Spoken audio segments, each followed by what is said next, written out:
Good morning, class. Assalamu alaikum and happy Ramjan to you all. Today we are going to learn about our chapter number 3, metals and non-metals, in which we are learning about some of the definition and physical property. Already we have just learned about the physical property in 8th class. So when we talked about the physical property of metal, very first property is they are lustrous, they are shiny like gold and iron. They are shiny in nature, they are having lustrous surface, shiny surface.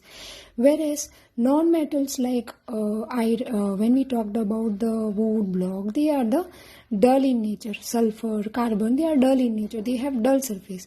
Second property, when we talked about iron, when we just putting the hammer or any other thing on the particular, or when we are cutting the iron with the knife, it will not able to cut because metals having a hard surface. And when we talked about a non-metal like rubber, they are having a soft surface, you can easily cut them. Now when we talked about the very third property of the metals and non-metal, that is malleability. Malleability is nothing but the property in which metals are going to be hammered and convert into thin sheets. Here we have examples of iron nail. When you just take hammer, put it on it, apply a force on it, you can easily convert iron and aluminium into the thin sheets, whereas coal and lead you cannot make the thin sheets of them. So we can say that metals are highly malleable, whereas non-metals are non-malleable. So when we talked about, you can change the shape of iron as well as aluminium, you can just change them and convert them into the thin sheets. That is known as the property of malleability, whereas non-metal, in which you cannot convert them into the thin sheets. Now ductility. Ductility is the fourth property in which you can convert them into thin wire. So metals like aluminium, copper, iron, we are using the particular wire of them. So ductility is the property in which they are converted into thin wires. Now sonority. Sonority is nothing but it is the particular property in which when you strike the metals like iron bill, when we just strike it, so it producing a tinkling or ringing sound. So they are sonorous in nature because they produce a sound, whereas non-metal, they do not produce any sound.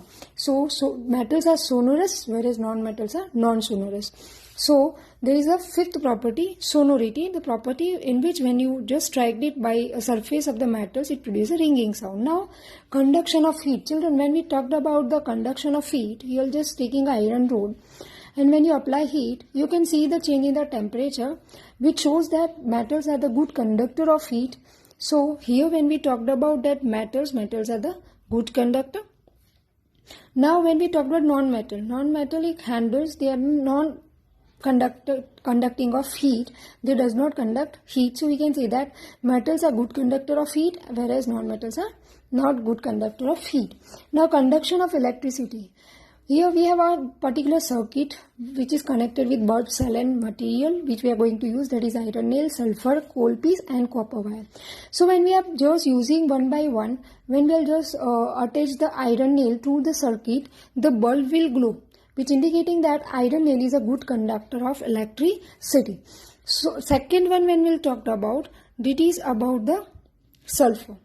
So when we'll just take a sulfur and when we connect it with the battery and cell, it does not having a ability to glowing the bulb. So we can say that sulfur is the bad conductor of electricity. Now coal piece. Again, when we'll just keeping the coal piece in place of sulfur powder, it again there is no bulb is going to be glown. So we can say that coal piece is also bad conductor. And lastly, copper wire. When you just attach the copper wire, bulb will definitely glow. So we can say that it is a good conductor of electricity. So we can say that metals are good conductor of electricity, whereas non-metal, they are the bad conductor of electricity. Exceptions like sodium, potassium, when we talked about, you can easily cut with the knife. They are very soft metals. Mercury is the liquid metal. Iodine is having a shiny surface, though it is a non-metal. So this is all about the physical properties of metals and non-metal, children. Now we'll learn about the search of the particular which we have learned already. Luminosity, shiny appearance, ductility, they can be stretched in a long wire. Malleability, they can be hammered into thin sheets. These are the difference, you can see that and you can just have idea about the difference between metals and non-metal, children. Thank you and keep it in touch. Stay healthy, stay at home, and happy Ramadan to you all. Just see the video and just try to learn it. Thank you.